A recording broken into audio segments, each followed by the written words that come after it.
thank you for joining us this evening. My name is Gerald Guevara from Mujeres Latinas and Accion. I am the youth program advocate and the program coordinator with Mujeres Juventud youth program. And I'm joined this afternoon with Giselle, our guest, one of our guests this afternoon.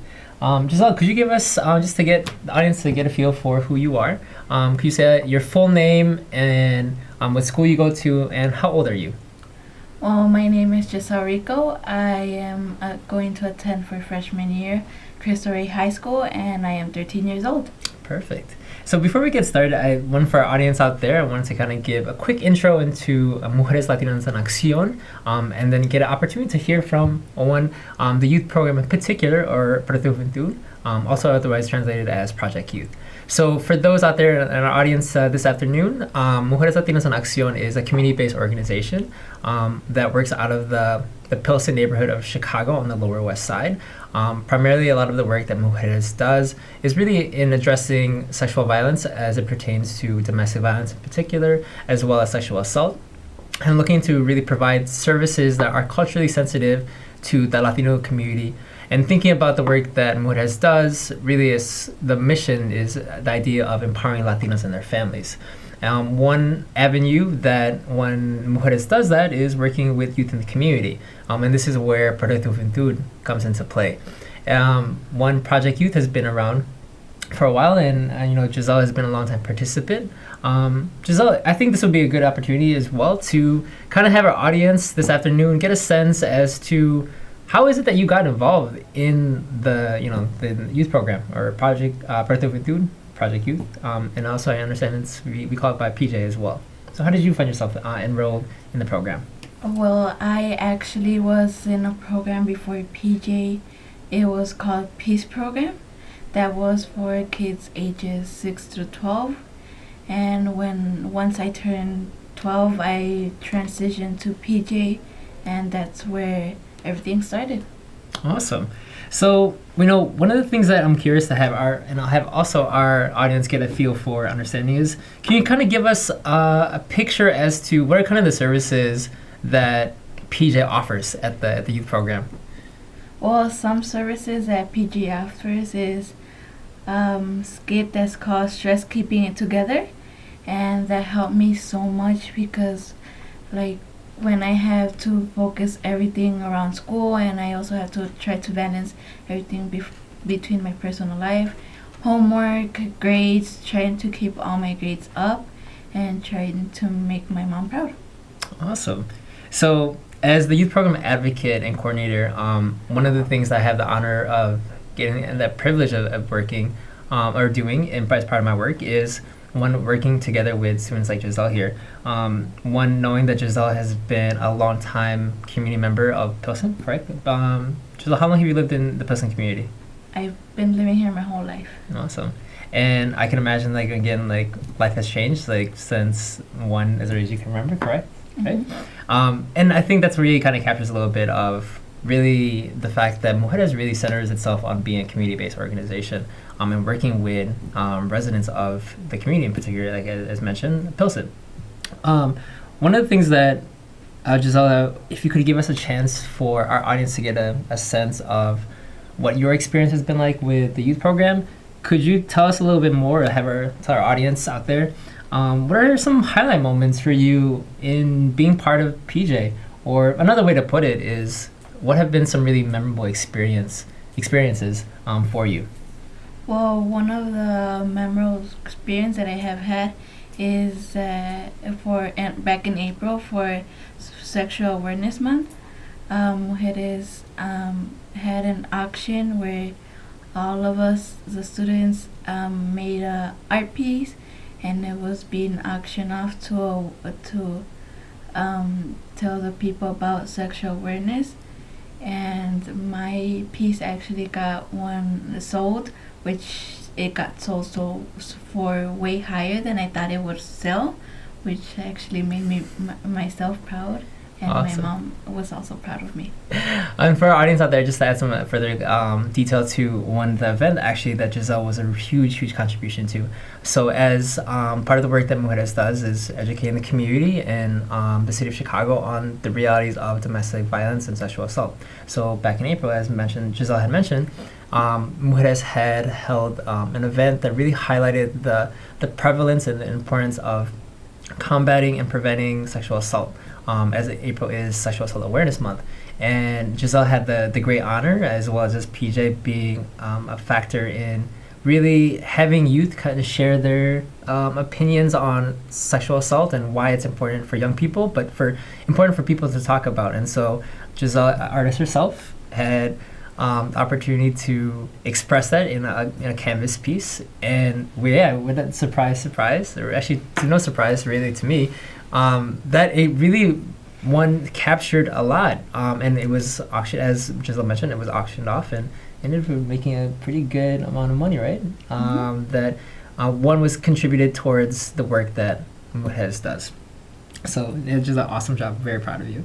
So, for our audience, I think it also helps to get a sense of, Giselle, what is it, do you think, for you and, helping our audience out there, what makes PJ special, at least to you? What makes PJ special to you? Well, PJ is special for me because it's like my second home and my second family. Because when you go into PJ, you feel like all the energy of everybody's happy, and we always have something to do. For example, right now we have a course for the summer called After School Matters, and we have the opportunity to learn new things every day, and we also have field trips every week, which is fun, and we also get opportunities to learn new things. Awesome. Just for one added detail to Giselle's point, Giselle is also a current participant as well in our summer program.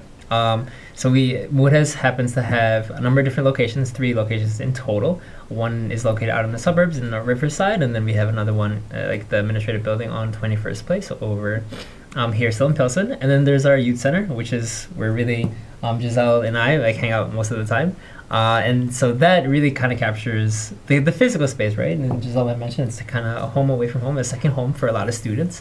And when the summer program, Avid School being out, it's been an opportunity to engage youth on a variety of different topics. Giselle, what is it about like for you participating now that school's out?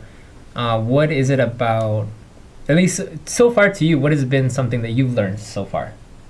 Well, I have learned like how, for example, we made like a pot with, I made a pot for plants. It was like a big pot with other 3 people, and we got to build it ourselves. So we just recycle items, and we got to get the experience to do our things by ourselves instead of having to go like to the store and buying things. And I learned how to use like new materials and the things that you need to like use for, if you're building something with wood, you have to use all the things to make it soft and not like have any sharp edges, and being able to have everything nice so the plants could grow in it. Okay, yeah.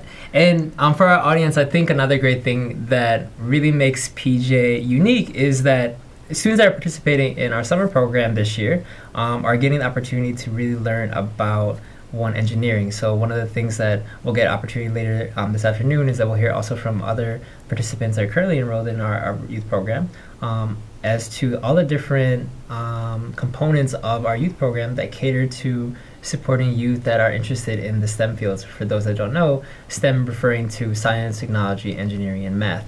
What Giselle really was doing a great job in describing is that one of the great things about this summer, us like Mujeres being partnered with a great organization by the name of After School Matters, that we offer an apprenticeship.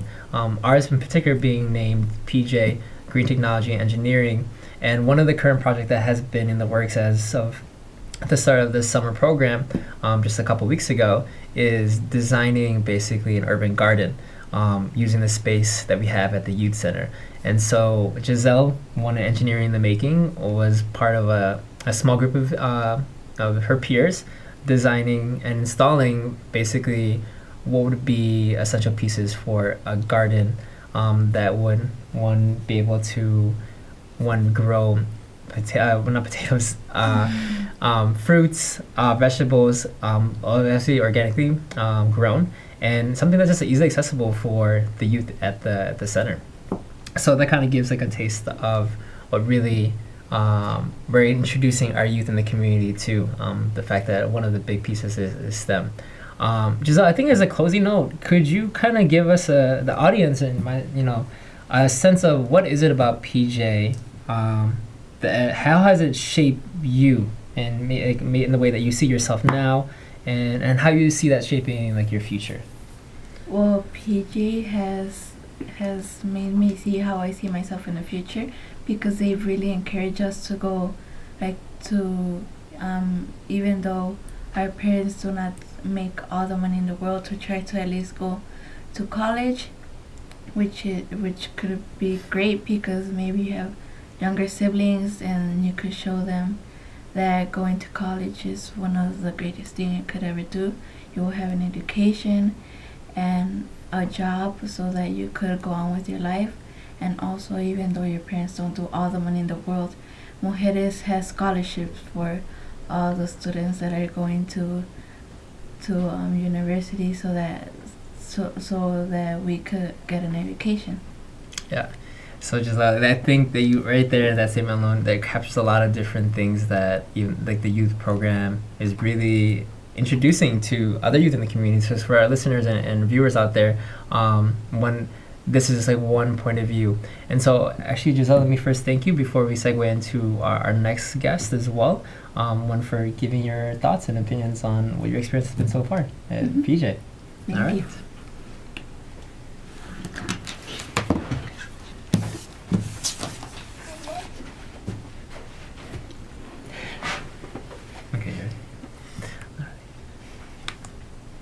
All right. So for our next guest, I have next to me the honor of introducing Sandy, another participant and current participant of the Parte de Juventud youth program at Mujeres Latinas en Accion. Sandy, thanks for joining me today. Sandy, to get a sense also, could you also, just for the audience out there, could you introduce your full name, also your school that you go to, and how old you are?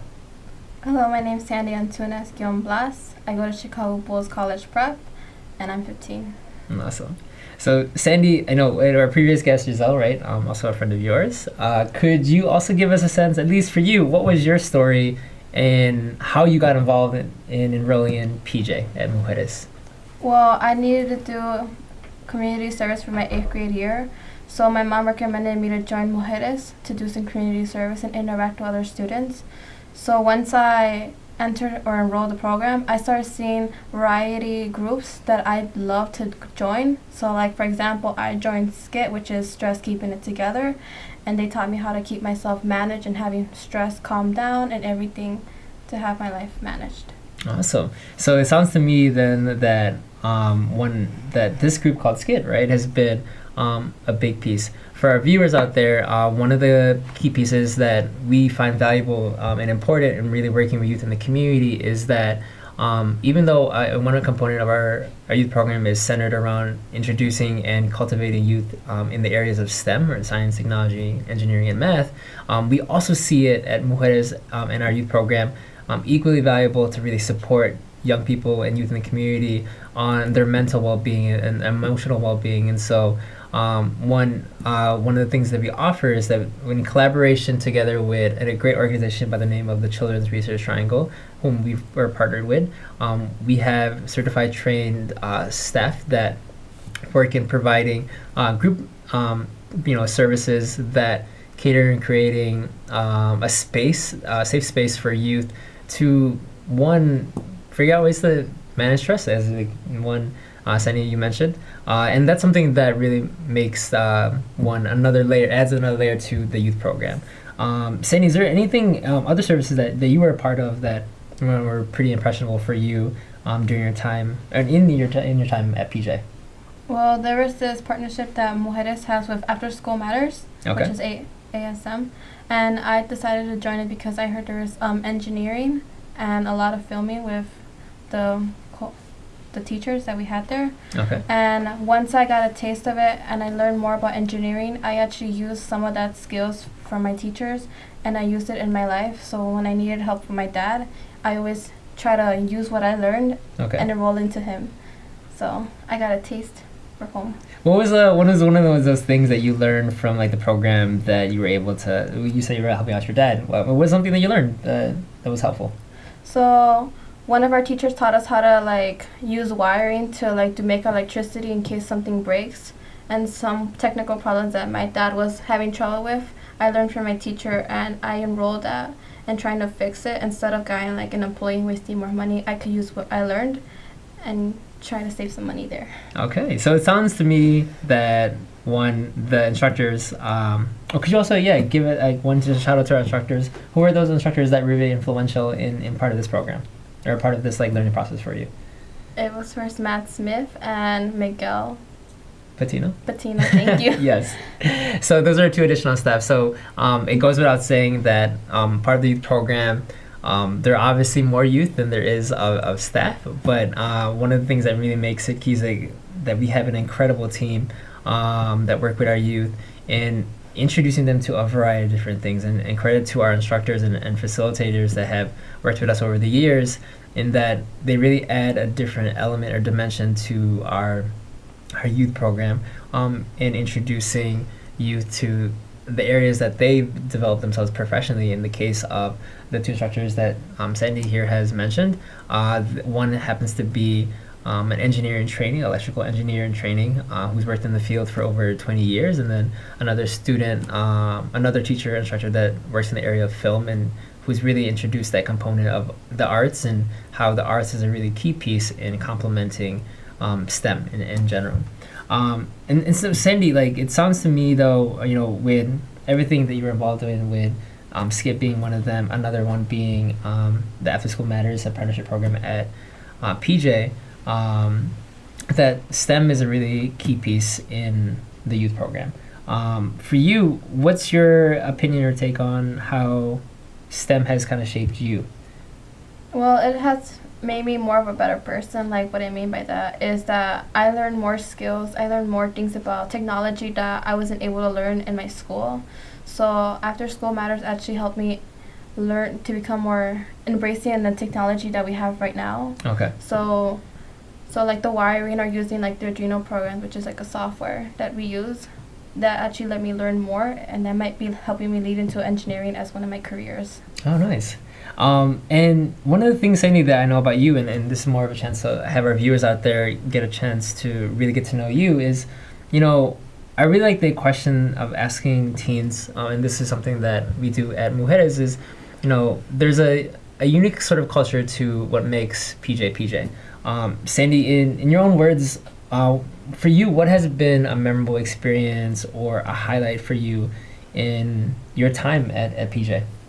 Well, a memorable time is that every time I have a concert from the Chicago Children's Choir, which I'm part of, every time I had a concert, I always will tell you or one of the students around, and I will tell them my experience about singing different languages, expressing myself, showing peace with the music that I love to sing sometimes, and embrace the dancing too. So I'd always tell you my experience, how it was, how tiring. It was really fun though. Every time I tell you, it's a memorable moment for me that you're a good listener. Yeah. And it goes like right back at you, Sandy. And for our viewers, one of the things that really, for myself as a staff member at Mujeres and as a youth program coordinator, as an advocate, is that it does bring me a lot of joy and a true honor to really see that our youth in particular have so many aspects of their lives that are brought into the culture of PJ. When knowing Sandy in the sense of her enrollment in the program, I know that singing is something that's deeply, something that she deeply cares about, and that really adds to the flavor and diversity of the youth program. And when I think about the work that we do at Mujeres, it's really, again, in the sense that Mujeres' mission is cater to the idea of empowering Latinas and their families, that is equally so in the youth across our program, both our boys and our girls, as a co-ed program, that they feel empowered from in all aspects of their lives. So whether it's in school, or in their families, or among their friends, or in their aspirations or their passions. In the case of Sandy, it's her singing that really comes and really complements how teens really build and cultivate themselves. So Sandy, thank you for that. Really, I appreciate you giving your honest and genuine take on what really makes PJ special to you.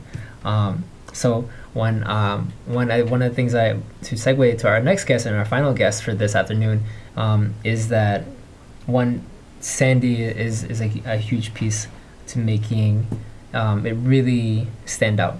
And so thank you for that, Sandy.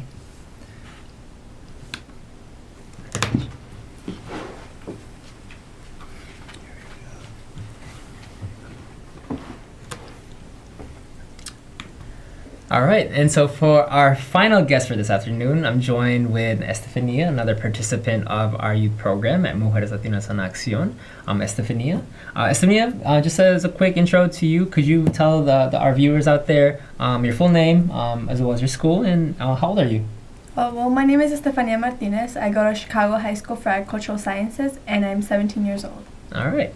So Estefania, thanks again for joining us this afternoon. So for our audience, could you tell how is it that you got involved in PJ at Mujeres? Well, I got involved first because every summer, actually, I go on vacation to Mexico, and there happened to be one summer that I didn't go, and I had nothing to do over the summer, and I knew I had to do something, and being that I want to major in engineering, but I didn't know exactly what, I knew I needed to find a project or find anything over the summer that could help me with engineering, and PJ happened to be that. So, as I mentioned earlier, one of the components of PJ, or Proyecto Juventud at Mujeres, is that it's a STEM-oriented program, STEM being science, technology, engineering, and math. And Estefania here is perfect blends into how STEM really has oriented the program in this unique way. So you mentioned that you, are interested in pursuing biomedical engineering. For our viewers out there, how is it that got started in the first place? Because my understanding, as I've known you over our time together, is that was something that you're actually interested in before enrolling, correct? Yes. I knew I wanted to do something in engineering. I actually, the way that I narrowed it down to biomedical engineering was thanks to one of our facilitators and educators at PJ2. Her name... who are you referring to? Referring to the program P2C. Oh, okay, Pathway to College, so, yes. Yeah. P2C, yes. Yeah, so that program has helped me a lot in that it helped me narrow down to what kind of project or what kind of major I wanted to major in. And I knew that I wanted to do something in both biomedical engineering, biology, medicine, so I knew that I wanted to do something in that area, yes, and that program helped me a lot to narrow it down. Yeah. To give additional context to our viewers out there, P2C is the acronym that Estefania and other students in the program refer to, which is our Pathway to College. One of the key things that we definitely encourage and emphasize at the youth program is pursuing college education at university, and not only just any university, but like the best out there. So Estefania, thank you for bringing that up. Estefania, one of the things that I think is always a valuable question that I asked our previous guests, Giselle and Sandy here. What has it been, at least during your time? What has been really some memorable moments, or at least some highlights at this point in time since you joined PJ? For you, what are some of those things? I think some highlights have been just the overall family-oriented place that we have at PJ, along with all the field trips that we take. I know last year, even though I participated for a while, last year we went camping, and that was a really bonding experience, kind of a family-oriented, loving place. And then we also got to interact with nature, which is also part of what PJ stands for. So it was kind of everything combined into one field trip. Yeah. Yes. All right, and I know obviously I know this as well, but just to have our viewers out there, one of the exciting opportunities that Estefania is going to be participating in is that she actually will be representing Mujeres Latinas en Accion at one of the conferences that's going to be held in Orlando, Florida. So with that, Estefania, in a few words, what's this exciting new opportunity that's happening for you? Well, That's gonna be a highlight. we got a partnership with NCLR, National Consulado de la Raza. So we got the opportunity to travel to Orlando and participate in this internship project where we kind of do or make a project based on engineering that we could help the community around us. So our project was to create algae and make it usable for mobile cars and replace gasoline in the future to make it a better, safer, and more eco-friendly option. So sounds like it really exciting. So this is Yeah. going to be a great opportunity for Estefania along with other youth from our program to travel across the country to present their work. And from my understanding, right, we have some really interesting people that will be also at this conference, like representatives from Google as well as Facebook that are interested in how young people today, Estefania without a doubt, are really thinking outside the box around STEM. And that really grounds a lot of the work that Mujeres does, at least particularly in the youth program, and how again it comes in centering the message of empowering like Latinas and their families. And there's no, without a doubt, Estefania, you definitely represent that. Thank you. So that's all the time that we have for this afternoon. Estefania, thank you for joining me this as well this afternoon. And I want to also thank our other guests here that had joined me earlier this afternoon, Sandy as well as Giselle. And to our viewers out there, thanks for tuning in, and I'm looking forward to be in contact soon.